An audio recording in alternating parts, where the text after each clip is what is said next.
Hi aspirants, ನಮಸ್ಕಾರ ಎಲ್ರಿಗೂ. ಎಲ್ಲರೂ ಕ್ರೈಸ್ ನೋಟಿಫಿಕೇಷನ್ ಆಗಿರೋದ್ರಿಂದ ಬ್ಯುಸಿ ಇದ್ದೀರಾ ಸ್ಟಡಿ ಮಾಡೋದ್ರಲ್ಲಿ ಅಂದ್ಕೊಂಡಿದ್ದೀನಿ. ಆ್ಯಂಡ್ ಭಾಳ ಜನಕ್ಕೆ ಏನು ಪ್ರಾಬ್ಲಮ್ ಆಗ್ತಿದೆ ಅಂತ ನನಗೆ ಗೊತ್ತಾಯಿತು ಅಂದರೆ, ಏನು ಸ್ಟಾರ್ಟ್ ಮಾಡೋದು, ಹೆಂಗೆ ಸ್ಟಾರ್ಟ್ ಮಾಡೋದು ಅಂತಲೇ ಅರ್ಥ ಆಗ್ತಿಲ್ಲ ಅಂತ. Okay, we are all on the same phase. ಎಲ್ಲರಿಗೂ ಇದೇ ಪ್ರಾಬ್ಲಮ್ ಆಗೋದು. ಹಾಗಾಗಿ ಆ್ಯಂಡ್ ನಮ್ಗೆ ಸಬ್ಜೆಕ್ಟ್ ಪೇಪರಲ್ಲಿ ಸ್ವಲ್ಪ ಕಂಟ್ರೋಲ್ ಇರುತ್ತೆ ಎಲ್ರಿಗೂ. And the problem comes in the general paper. Okay, general ಪೇಪರಲ್ಲಿ ಹೆಂಗೆ ಓದಬೇಕು, ಏನು ಓದಬೇಕು ಅನ್ನೋದೇ ಗೊತ್ತಿರಲ್ಲ ಭಾಳ ಜನಕ್ಕೆ. ಸೊ ಎಲ್ಲಿಂದ ಸ್ಟಾರ್ಟ್ ಮಾಡಬೇಕು ಅನ್ನೋದೇ ಬಿಗ್ ಕ್ವೆಶನ್, ರೈಟ್?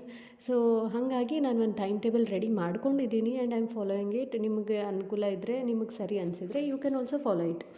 ಸೊ ಎಲ್ಲರೂ ಜೊತೆಗೆ ಸೇರಿ ಓದೋದ್ರಿಂದ ಇನ್ನೂ ಎಫಿಷಿಯೆಂಟಾಗಿ ಓದ್ತೀವಿ ಅನ್ನೋ ಫೀಲಿಂಗ್ ಬರುತ್ತೆ. ಸೊ ಅದೇ ರೀಸನಿಗೆ ನಾನು ಇಲ್ಲಿ ಶೇರ್ ಮಾಡ್ತಾ ಇರೋದು. ನಿಮಗೆ ಹೆಲ್ಪ್ಫುಲ್ ಇದ್ದರೆ you can use this. And ನಾನು ವರ್ಕಿಂಗ್ ಇರೋದ್ರಿಂದ ನನಗೆ ಟೈಮ್ ಮ್ಯಾನೇಜ್ಮೆಂಟ್ ತುಂಬಾ ಕಷ್ಟ ಆಗ್ತಿದೆ. 3 ಅವರ್ಸ್ನ ನಾನು ತೆಗೆದಿಟ್ಕೊಳ್ಳೋದು ನಿಜವಾಗ್ಲೂ ಕಷ್ಟ ಆಗ್ತಿದೆ ಎಕ್ಸಾಮ್ಗೆ. So if you are free and you can give your total time to this and that's very much good. ಕೊಡೋಕ್ಕಾಗಿಲ್ಲ ಅಂದರೆ ಅಟ್ಲೀಸ್ಟ್ 3 to 4 ಅವರ್ಸ್ ಆದರೂ ಬೇಕೇ ಬೇಕು ಸ್ಟಡೀಸ್ಗೆ. So keep on doing your best. And ಈ ಟೈಮ್ ಟೇಬಲ್ ಪ್ರಕಾರ ನಾನು day 1, day 2ಗೆ ಆ್ಯಂಡ್ ವೀಕ್ 1, ವೀಕ್ 2ಗೆ ಏನೇನು ಬೇಕು ಎಲ್ಲನೂ ಹಾಕಿದ್ದೀನಿ. ಒಂದು ಸರಿ ಚೆಕ್ ಮಾಡ್ಕೊಳ್ಳಿ. And you can join my Telegram group for the details. ಇದೇ ಥರ ವಿಡಿಯೋಸ್ ಬರ್ತಾ ಹೋಗುತ್ತೆ. ನೆಕ್ಸ್ಟ್ ರಿಸೋರ್ಸಸ್ ಏನು ಅಂತಲೂ ಬರುತ್ತೆ. ಆ್ಯಂಡ್ ಯಾವ ಥರ ಟೈಮ್ ಮ್ಯಾನೇಜ್ ಮಾಡಬೇಕು ಅನ್ನೋದು ಬರುತ್ತೆ. ಸೊ ನಿಮಗೆ ಬೇಕು ಅಂದರೆ, ನೆಕ್ಸ್ಟ್ ವಿಡಿಯೋಸ್ ಬೇಕು ಅಂದರೆ you can keep contacting me with ಇದ್ದೀರಾ ಅಂದ್ಕೊಂಡಿದ್ದೀನಿ.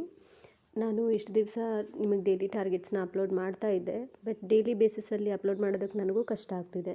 ಹಾಗಾಗಿ ಒಂದೇ ಸರಿಗೆ 2 ಮಂತ್ಸ್ ಪ್ಲಾನ್ನ ಅಪ್ಲೋಡ್ ಮಾಡಿಬಿಡೋಣ ಅಂದ್ಕೊಂಡು ಟ್ರೈ ಮಾಡಿದ್ದು. And this time table suits for every one. ನಾವು ಎಕ್ಸಾಮಿಗೆ ಓದ್ತೀವಿ, ಮಾಡ್ತೀವಿ, ಏನಾದರೂ ಗುರಿ ಇಟ್ಕೊಂಡಿದ್ದೀವಿ ಅಂದರೆ ನಾವು ಅದಕ್ಕಂತ separate time ಕೊಡಲೇಬೇಕಾಗತ್ತೆ.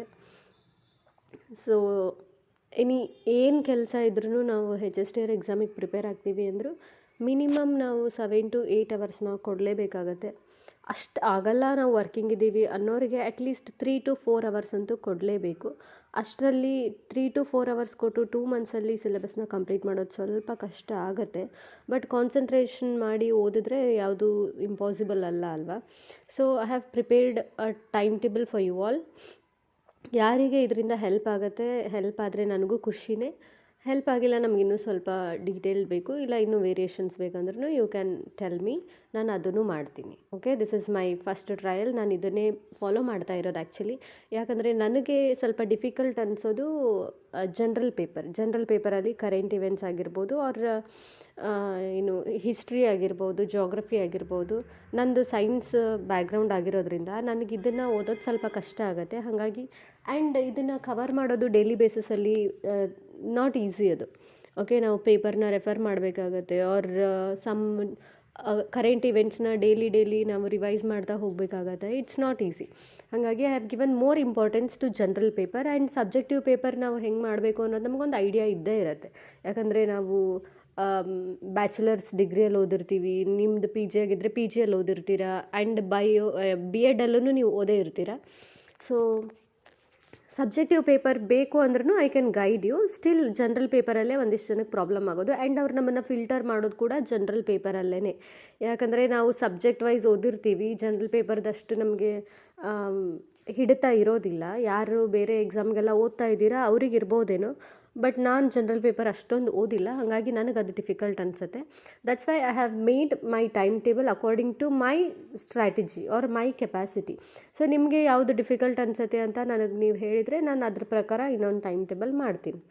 Okay, this is the time table which covers the total syllabus in only 2 months. Okay, first ನಾವು ಹಿಸ್ಟ್ರಿಯಿಂದನೇ ಸ್ಟಾರ್ಟ್ ಮಾಡಿದ್ದೀನಿ. ಡೇ 1ಗೆ Indian history, ancient India, day 2ಗೆ ಮಿಡಿವಲ್ ಇಂಡಿಯಾ, ಆ್ಯಂಡ್ ಡೇ 3ಗೆ ಮಾಡರ್ನ್ ಇಂಡಿಯಾ, ಈ ಥರ ಹಾಕ್ಕೊಂಡಿದ್ದೀನಿ. ನನಗೆ ಗೊತ್ತು ಇದು ಒಂದೊಂದು ದಿನದಲ್ಲಿ ಮುಗಿಸೋ ಅಂಥದ್ದು ಅಲ್ಲ ಪಾರ್ಟ್ಸ್ ಅಂಥೇಳಿ. ಸ್ಟಿಲ್ ನಾನು ಯಾವ ಥರ ಮಾಡ್ತಿದ್ದೀನಿ ಅಂದರೆ, ಎಲ್ಲನೂ ಓದೋಕ್ಕೆ ಕೂತ್ಕೋತೀವಿ ಅಂದರೆ ಇಟ್ಸ್ ಹೈಲಿ ಇಂಪಾಸಿಬಲ್. ಯಾಕಂದರೆ ಎಲ್ಲನೂ ಓದಿ ಎಲ್ಲನೂ ನೆನ್ಪಿಟ್ಕೊಳ್ಳೋದು ಈಸಿ ಅಲ್ಲ ಹಿಸ್ಟ್ರಿಯಲ್ಲಿ. ಸೊ ನಾನೇನು ಮಾಡ್ತಾ ಇದ್ದೀನಿ ಅಂದರೆ, I have going through PYQs. Okay, ಹಿಂದಿಂದು ಎಕ್ಸಾಮಲ್ಲಿ ಏನೇನು ಕೇಳಿದಾರಲ್ಲ, ನಾನು ಅದನ್ನೇ ನೋಡ್ತಾ ಇದ್ದೀನಿ. ಆ PYQs ಸಂಬಂಧಪಟ್ಟಂಗೆ ನಾನು ಓದ್ತಾ ಇದ್ದೀನಿ. ಅದನ್ನು ಬಿಟ್ಟು ಹೆಚ್ಚಿಗೆ ಏನು ನಾನು ಓದ್ತಾ ಇಲ್ಲ ಇದರಲ್ಲಿ. ಸೊ ನಿಮಗೆ ಈಸಿ ಅನಿಸಿದ್ರೆ ನೀವು ಅದನ್ನು ಮಾಡ್ಬೋದು. ಇಲ್ಲ ನಾನು ಎಲ್ಲ ಓದ್ತೀನಿ, ನಿಮಗೆ ಟೈಮ್ ಕನ್ವೀನಿಯೆಂಟ್ ಇದೆ, I am only preparing for exam ಅನ್ನೋರಿಗೆ you can prepare, you can study. So ನಾನು ವರ್ಕಿಂಗ್ ಇರೋದ್ರಿಂದ ನನಗೆ ಕಂಟಿನ್ಯೂಸ್ ಆಗಿ ಓದೋಕ್ಕಾಗ್ತಾ ಇಲ್ಲ. So I am working as a lecturer in some college. So ನಾನು ಅಲ್ಲಿಗೂ ಕೆಲಸ ಮಾಡಬೇಕು ಆ್ಯಂಡ್ ಇದನ್ನು ಮಾಡಬೇಕು ಅಂದರೆ ನನಗೆ ಸ್ವಲ್ಪ ಕಷ್ಟ ಆಗುತ್ತೆ. ಹಾಗಾಗಿ I am taking my 3 hours in day. ಅದು ಕೂಡ ಕಷ್ಟ ಆಗ್ತಿದೆ ನನಗೆ. So I am going through PYQsನ. ದೆನ್ ಹೀಗೆ ಡೇ 4, ಡೇ 5, ಡೇ 6ಅಲ್ಲಿ ಒಂದೊಂದು ಕಾನ್ಸೆಪ್ಟನ್ನ ಇಟ್ಕೊಂಡಿದ್ದೀನಿ. ಇವೆಲ್ಲ ಇಂಪಾರ್ಟೆಂಟ್ ಕಾನ್ಸೆಪ್ಟ್ಸ್. ಇದ್ರ ಮೇಲೆ ಒಂದೊಂದು ಕ್ವೆಶನ್ ಅಂತೂ ಬಂದೇ ಬರುತ್ತೆ. PYQ ಅಲ್ಲಿ ನೋಡಿದ್ದೀನಿ ನಾನು. DPSP ಅಂದರೆ directive principles of state policy, ಇದರಿಂದನೂ ಬರುತ್ತೆ. ಫಂಡಮೆಂಟಲ್ ಡ್ಯೂಟೀಸಿಂದನೂ ಬಂದೇ ಬರುತ್ತೆ. ಫಿಸಿಕಲ್ ಜಾಗ್ರಫಿಯಲ್ಲೂ ಒಂದು ಕ್ವೆಶನ್ ಕಂಪಲ್ಸರಿ ಇರುತ್ತೆ. ಸೊ ಇದ್ರ ಜೊತೆಗೆ ಒಂದು ಡೇಯಲ್ಲಿ ನಾವು ಏನೇನು ಮಾಡ್ತೀವಿ ಅಂತ ಹೇಳಿದರೆ, general knowledge, English language, computer literacy and general mental ability, psychology, educational psychology, current events. So these are my things in one day.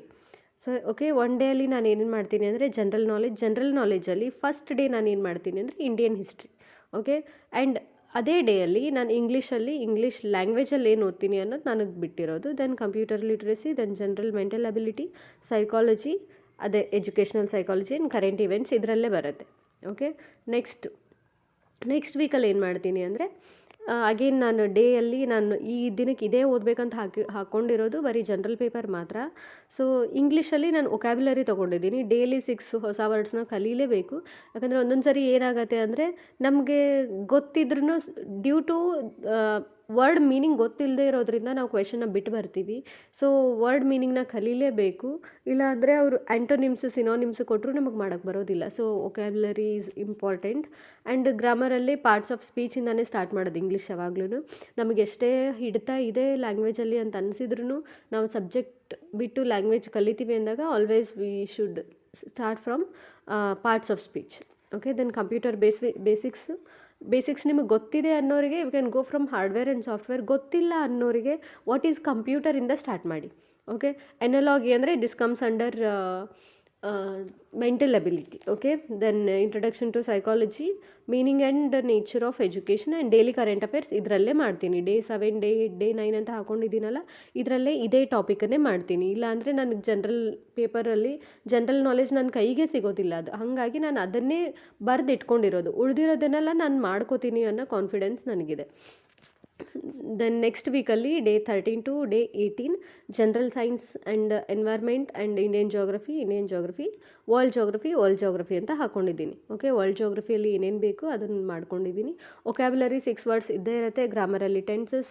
Then I am going to MS words ಬೇಸಿಕ್ಸಿಂದ ಮಾಡ್ತಾ ಇದ್ದೀನಿ, ಬಿಕಾಸ್ ನಂಗೆ basics ಅಷ್ಟು ಚೆಂದ